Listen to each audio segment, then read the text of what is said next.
नमस्कार आणि राम राम मंडळी, तुमच्या सर्वांचं स्वागत आहे इन्फोटेक फोरम या यूट्यूब चॅनलवर। काही दिवसापूर्वीच कोकण मंडळाकडून माहिती देण्यात आली होती की ऑगस्टच्या शेवटच्या आठवड्यापर्यंत जवळपास 5 ते 6 हजार घरांची नवीन लॉटरी जाहीर केली जाण्याची शक्यता आहे। या लॉटरीमध्ये नवी मुंबई, ठाणे, कल्याण डोंबिवली, शिरढोण, शिळफाटा परिसर, वसई विरार, टिटवाळा, पनवेल अशा विविध ठिकाणी घरे उपलब्ध होणार आहेत। मात्र या आगामी लॉटरीपूर्वी ठाण्यातील चितळसर मानपाडा प्रकल्पात एक अतिशय महत्त्वाची आणि सर्वसामान्यांसाठी दिलासादायक बातमी समोर आलेली आहे। ठाण्यामधील या घरांच्या किमती या 8 लाखांनी कमी होणार आहेत। तसेच याची नवीन लॉटरीसुद्धा काढली जाणार आहे। पण या अगोदरच्या लॉटरीमधील जे विजेते होते त्यांना याचा लाभ मिळणार का, तसेच ही लॉटरी कधी येणार आणि नेमकं हे वृत्त काय आहे त्याबद्दलची सविस्तर माहिती आपण या व्हिडिओमध्ये घेणार आहोत। त्यासाठी पूर्ण व्हिडिओ स्किप न करता शेवटपर्यंत पाहत राहा। जर या चॅनलला अजूनही सबस्क्राईब केलं नसेल तर सबस्क्राईब करा, बाजूच्या बेलवर क्लिक करून ऑल नोटिफिकेशनवर क्लिक करा, जेणेकरून नवीन व्हिडिओचे नोटिफिकेशन मिळेल आणि सर्वात आधी तुम्हाला व्हिडिओ पाहता येईल। तसेच अपडेटसाठी फेसबुक पेज आणि इंस्टाग्राम पेजला फॉलो करा। चला तर मग सुरुवात करूया। सिडकोच्या 4779 घरांची सोडत ही जाहीर झालेली आहे। या लॉटरीसाठी ऑनलाईन अर्ज प्रक्रिया ही 15 ऑगस्टपासून सुरू झालेली आहे। 4779 घरांची लॉटरी ही कोणत्या उत्पन्न गटासाठी आहेत, यामधील घरे कोणत्या ठिकाणी आहेत, त्याच्या किमती काय आहेत त्याबद्दलची सविस्तर माहितीचा व्हिडिओ आपण या अगोदरच या चॅनलवरती बनवलेला आहे। त्याची लिंकवरती आय बटनमध्ये आणि खाली डिस्क्रिप्शन बॉक्समध्ये दिलेली आहे, तो एकदा पाहून घ्या। मात्र त्याचवेळी घर घेऊ इच्छिणाऱ्या नागरिकांसाठी आणखी एक अतिशय महत्त्वाची आणि दिलासादायक बातमी समोर आली आहे, ती म्हणजे म्हाडाच्या कोकण मंडळाच्या आगामी लॉटरीची। याबद्दलचं वृत्त हे सर्व वृत्तपत्रामध्ये आलेलं होतं। त्यापैकी लोकसत्ता या वृत्तपत्रामध्ये चितळसर मानपाडातील म्हाडाच्या घरांच्या किमती घटणार, घोडबंदर येथील चितळसर मानपाडा येथील म्हाडाच्या गृहप्रकल्पातील सदनिकांच्या किमती 2020-21च्या रेडीनेकनर दरानुसार निश्चित करण्याचे निर्देश उपमुख्यमंत्री एकनाथजी शिंदे यांनी दिलेले आहेत। आणि लोकमत या वृत्तपत्रामध्ये आता 44 ते 46 लाखात ठाण्यात मिळणार म्हाडाचे घर, 434 विजेत्या लाभार्थ्यांना कायम ठेवत उर्वरित घराची नव्याने लॉटरी काढणार। घोडबंदर येथील चितळसर मानपाडा येथील म्हाडाच्या गृहप्रकल्पातील सदनिकांच्या किमती 2020-21च्या रेडीनेकनर दरानुसार निश्चित करण्याचे निर्देश उपमुख्यमंत्री एकनाथ शिंदे यांनी दिले आहेत। त्यामुळे या गृहप्रकल्पातील सदनिका आता सुमारे 44 ते 46 लाखांमध्ये उपलब्ध होणार आहे।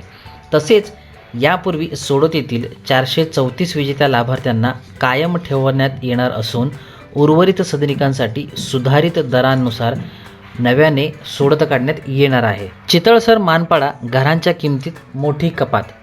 मागील लॉटरीमध्ये ठाण्यातील चितळसर मानपाडा प्रकल्पामध्ये मोठ्या प्रमाणावर घरे उपलब्ध करून देण्यात आली होती।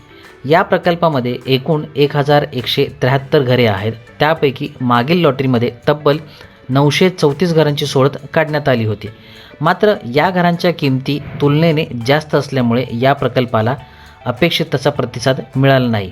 इतकेच नाही तर लॉटरीमध्ये घर लागल्यानंतर काही विजेत्यांनी ही घरे सरेंडर देखील केली होती। घरांच्या किमतीबाबत अनेक नागरिकांनी म्हाडाकडे तक्रारी केल्या होत्या आणि या तक्रारीची दखल घेण्यात आलेली आहे। आता या घरांच्या किमतीबाबत मोठा बदल करण्यात येणार आहे। मागील दरांपेक्षा या घरांच्या किमतीमध्ये तब्बल 8 लाख रुपयापर्यंत कपात होण्याची शक्यता आहे। या पार्श्वभूमीवर उपमुख्यमंत्री शिंदे यांच्या अध्यक्षतेखाली सोमवारी व्हिडिओ कॉन्फरन्सिंगद्वारे बैठक झाली। या बैठकीला म्हाडाचे व्यवस्थापकीय संचालक संजीव जयस्वाल, कोकण म्हाडाचे मुख्य कार्यकारी अधिकारी विशाल राठोड यांच्यासह म्हाडाचे अधिकारी आणि तक्रारदार नागरिकांचे प्रतिनिधी उपस्थित होते। या गृहप्रकल्पातील काही सदनिकांना 2020-21 मध्ये अंशतः भोगवाटा प्रमाणपत्र मिळाले होते। त्यावेळी रेडी रेकनर दरानुसार घरांची किंमत सुमारे 10,000 रुपये प्रति चौरस फूट म्हणजेच 44 लाख रुपये निश्चित करण्यात आली होती। मात्र उर्वरित सदनिकांना 2025-26 मध्ये भोगवाटा प्रमाणपत्र मिळाल्यानंतर त्याची किंमत 51 ते 52 लाख रुपयापर्यंत वाढवण्यात आली। त्यामुळे एकाच इमारतीतील समान क्षेत्रफळाच्या सदनिकांसाठी वेगवेगळे दर आकारले जात असल्याने लाभार्थ्यांमध्ये नाराजी होती। समान सदनिकांसाठी समान दर असावा अशी मागणी नागरिकांनी केली होती. याच तक्रारीची दखल घेत एकाच गृहप्रकल्पातील समान क्षेत्रफळाच्या सदनिकांसाठी वेगवेगळे दर आकारण्याऐवजी 2020-21चा रेडी रेकनर दर ग्राह्य धरून सर्व सदनिकांच्या किमती निश्चित कराव्यात असे निर्देश शिंदे यांनी म्हाडाच्या व्यवस्थापकीय संचालकांना दिले. यापूर्वी सोडतीत 434 लाभार्थ्यांनी म्हाडाकडे स्वीकृतीपत्रे जमा केली आहेत. या लाभार्थ्यांना कायम ठेवून उर्वरित सदनिकांची सुधारित दरानुसार नव्याने सोडत काढण्याचे निर्देश देण्यात आले आहेत. 44 ते 46 लाखात सदनिका. म्हाडाच्या निर्णयामुळे चितळसर मानपाडा गृहप्रकल्पातील उर्वरित सदनिकांच्या किमती 2020-21च्या रेडी रेकनर दरानुसार निश्चित होणार आहेत. त्यामुळे या सदनिका सुमारे 44 ते 46 लाखाच्या रुपयामध्ये नागरिकांना उपलब्ध होण्याची शक्यता आहे. लॉटरी कधी येणार? सर्वात महत्त्वाचा प्रश्न म्हणजे आता ही लॉटरी कधी जाहीर होऊ शकते? मिळालेल्या माहितीनुसार ऑगस्टच्या शेवटच्या आठवड्यापर्यंत लॉटरीची जाहिरात प्रसिद्ध होण्याची शक्यता आहे. त्यानंतर सप्टेंबर महिन्यामध्ये ऑनलाईन अर्ज प्रक्रिया सुरू होऊ शकते आणि ऑक्टोबर महिन्यामध्ये सोडत जाहीर होण्याची शक्यता आहे. मात्र अंतिम तारीख आणि संपूर्ण योजना म्हाडाच्या कोकण मंडळाकडून अधिकृतपणे जाहीर झाल्यानंतर निश्चित होईल. चितळसर मानपाडा प्रकल्पाचे लोकेशन. आता या घरांच्या लोकेशनबद्दल बोलायचे झाले तर हा प्रकल्प ठाणे बोरिवली जोडणाऱ्या बोगद्याच्या प्रवेशद्वाराच्या परिसरात आहे. या परिसरामध्ये आजूबाजूला अनेक खाजगी बांधकाम प्रकल्प आहेत. परिसराचे लोकेशन आणि कनेक्टिव्हिटी ही या प्रकल्पाची महत्त्वाची बाजू आहे.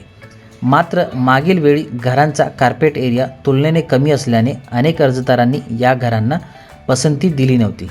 मात्र आता घरांच्या किमतीमध्ये सुमारे 8 लाख रुपयांची कपात होणार असल्याने यावेळी प्रकल्पाला किती प्रतिसाद मिळतो हे पाहणे महत्त्वाचे ठरणार आहे. अशाच प्रकारची वेगवेगळी आणि उपयुक्त माहिती मिळवण्यासाठी इन्फोटेक फोरम चॅनलला सबस्क्राईब करा, बाजूच्या बेलवर क्लिक करा, जेणेकरून तुम्हाला सर्वात आधी नोटिफिकेशन येईल आणि व्हिडिओ पाहता येईल. लाईक करा, शेअर करा. काही अडचण किंवा सजेशन असल्यास कमेंट करायला विसरू नका. धन्यवाद. पुन्हा भेटूया नवीन व्हिडिओसोबत. जय हिंद, जय महाराष्ट्र.